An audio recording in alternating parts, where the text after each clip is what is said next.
Oh, what a day! What a lovely day!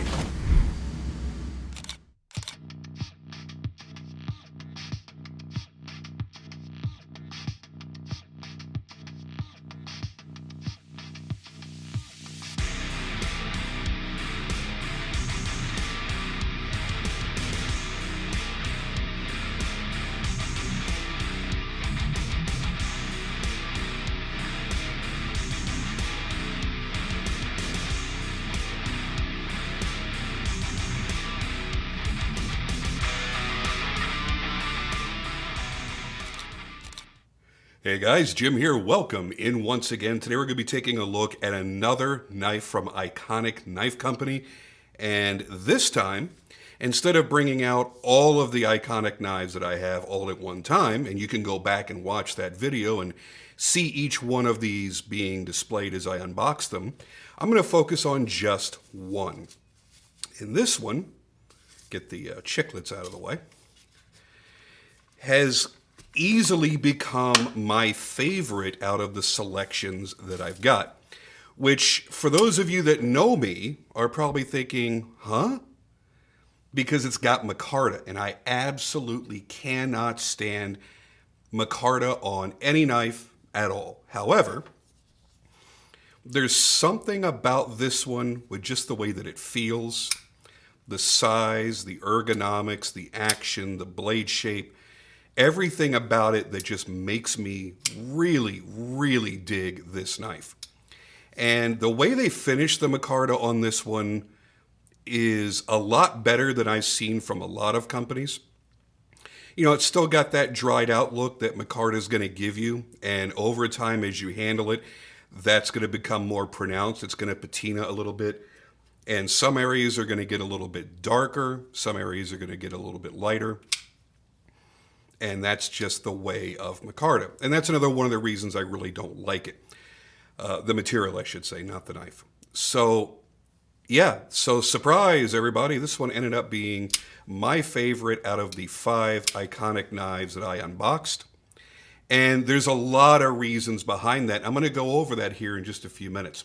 So, what you're looking at here is the Eikonic Knife Company Kasador, which was designed by Jonas Iglesias, who you guys may know as J.I. Knives. And you can find him on Instagram. He's on Facebook. He's a phenomenal dude, phenomenal maker, phenomenal designer. And it's nice to see one of his designs coming out in an affordable variation. Because this is $95. Yep, 95 bucks. And while I tend not to enjoy a lot of budget price knives, this one kind of does everything that I want it to do. And I would have to say that if I were to pick only one knife that's available out there for $95, $100, this would probably be the one that I would pick. If I was going through someplace like Blade HQ or you know, Knife Center or something that has thousands and thousands of knives to choose from, and my budget was $100, this would most likely be the one knife that I would pick. I do wish it had a flipper tab, but it doesn't. It's a thumb stud only opener. However, the action is so nice on these ceramic bearings that I really don't care. And the detent is tuned just perfectly. It feels really, really good. I'm going to bring my squeaky light over here. Now, the reason why these are only $95 is because, you guessed it, they're not made here in the US. They are made overseas. They are made in China.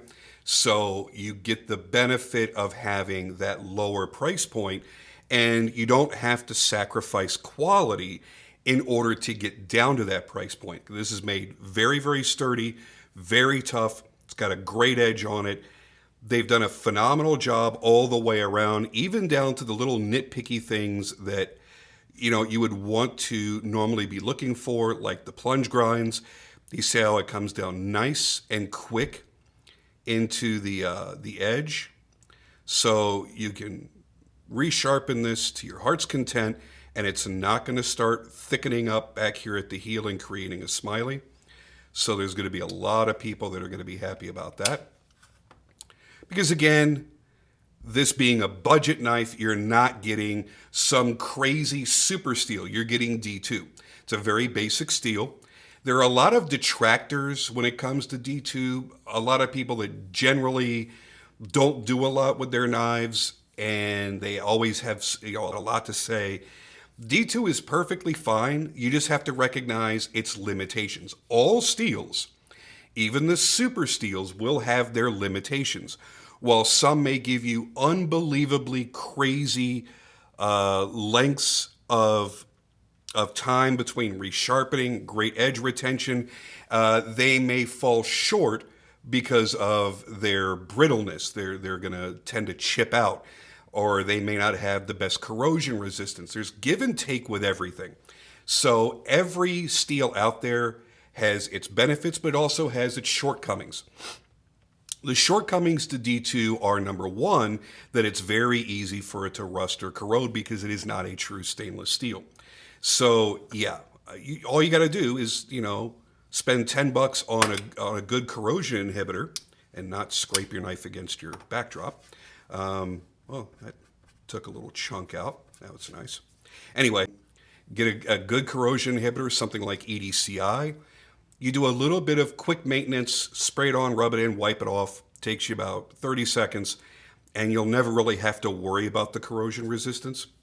But I do understand the people that have that wall up, that once they hear, oh, it could possibly rust, I don't want it, because maybe you work out on a construction site all day and the knife in your pocket is just soaked in sweat all day, or you work on a fishing boat, or you work on a pier, or something where you're around salt water all the time, or really salty air. I totally understand where you're coming from on that. The other downside to D2 is the carbide structure, very large size carbides, which is good for taking a medium kind of sawtooth edge. It's going to be a really, really good cutter, but it won't take that super crazy, ridiculous, hair-whittling, fine razor's edge that will allow you to slice in the same way that maybe you would with a super steel like Vanex or something. So I get the opposition to D2, but when you're trying to get into a budget knife and not cut corners on the entire knife, sometimes it's going to be done in the steel. D2 is also more readily available, so they can get more of the steel, they can produce more of the knives, and do so more quickly, so that the customer base isn't left wanting, because there's nothing less fun than finding a knife that you really, really like, and then you go to buy it, and you do a web search, and no dealer anywhere ever has it in stock, because they're in between production. And that happens with a lot of our favorite production knives. So let's get into the TLDW, the Too Long Didn't Watch, get into this, some of the high points, the low points, and after that I'll give you the specs, then I'll give you my personal opinions on the knife, and see if you and I align in our beliefs. TLDW, starting with the pros. The top pro for me is going to be the fit in the hand, the ergonomics, which are absolutely fantastic for a smaller knife. Generally, when you get into a knife this small, the blade length is only 2 3/4 inches. A lot of times it's just too short, and you're really only going to get maybe 3 fingers on it, and your 4th finger is just hanging precariously. This one I can wrap around the very butt and feel comfortable in the hand and feel like I've got a good purchase on the knife. They've also got a nice thickness on this with the scales that are on here, so that it feels like it fills up the hand a little more than it probably should. Another pro for me is the bearings. We've got ceramic bearings in here, so everything's going to be super smooth, lightning fast. Another pro is going to be the ambidextrous thumb studs. So whether you're a lefty or a righty, you're covered. Whether you want to thumb flick it or reverse finger flick it, you're covered.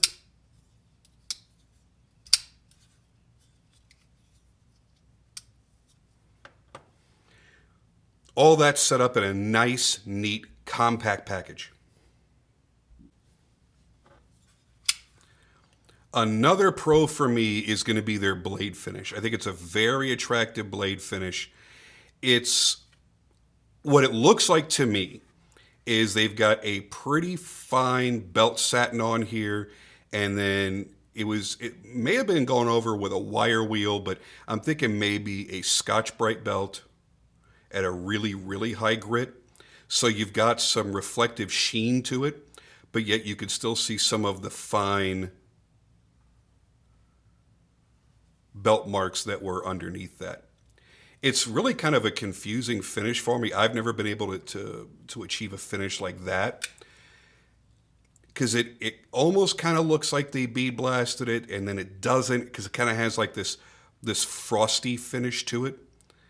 So I'm not entirely certain what their final finishing process is on this after it's come off of the grinder, after it's come off the belt.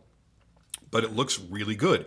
And it's a rather unique finish, something I don't think that I've really seen on any other knives made by anyone. Another pro for me is that flush pivot. And they've got their logo debossed from that pivot. Your tooled side is on the back side.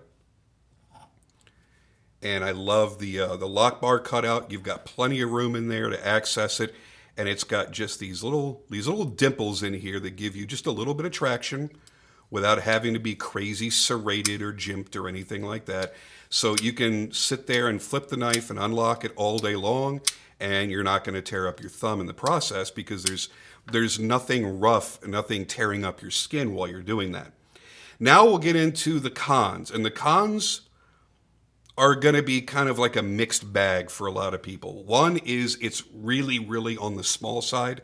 For somebody that's looking for a larger knife, you would obviously look at the specs on this when you're going to buy it and go, nope, that knife is too small for me. So it's not really a con for you, because you're like, okay, I wasn't going to buy it anyway because it's smaller than what my needs are. But again, it feels really good in the hand for its diminutive size.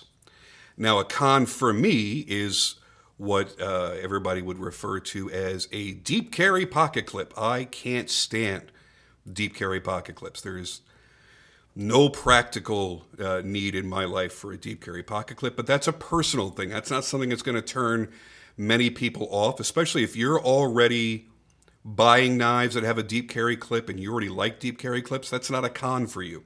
You're going to be like, oh, great, cool, another deep carry pocket clip. If that's your thing, then go for it.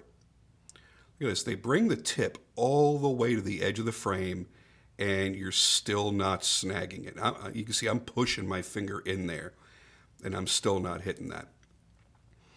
They did a great job on executing Jonas's design. The sharpening choil is the appropriate size and the appropriate placement in relation to the plunge grind. And the other con for me, and I've discussed this with John over at Eikonic Knives, is the billboarding, the overly large use of the font to put their name on the blade. Certainly not a deal breaker for most people, but as he explained to me, he's like, you know what, we're a very new brand. We're getting our name out there. We want to make sure that it's very easily seen. It's not just a logo. So if you've got people out there that are buying your knives and they're just posting up pictures on social media, a lot of times people forget to tag the makers and things like that. It's easy for somebody to read who makes this knife in that picture without having to guess. So I understand that. So for every tiny little nitpick that I have, there's really something that kind of relieves it for me. It's like, okay, well, that's not really that big of a deal. If I'm able to overlook the use of micarta, then that should tell you something right there. The knife is absolutely worthy. It has so many great things going for it that, and I've carried this quite a lot now, that I would want to carry this regardless of the fact that it has a material that I don't like. Are there other material options available right now? No, it's 3 different colors of the micarta. So you're getting the canvas micarta either in brown, in black, or in OD green. In the future, I would absolutely expect to see things like carbon fiber. That's certainly not beyond the realm of possibility, and something that I could tell you right now, if this was offered in carbon fiber, it would become a serious contender for one of my most carried knives of the year. Absolutely. The balance of this knife is great. It feels good in the hand. It feels good when you're using it. And that's another thing that I should go back to the finish on this blade. You can barely see it all that I've used this blade. It just seems to hide wear very, very well. Now, what I've done with this, I've cut plastic and nylon straps. I've cut a couple of cables and done a lot of cardboard cutting down.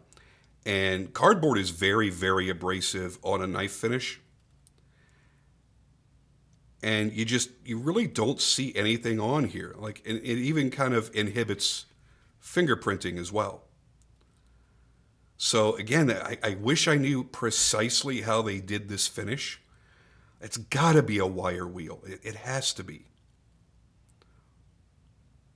Does a Scotch-Brite wheel do this? That little ripple effect? I don't know. I don't think so.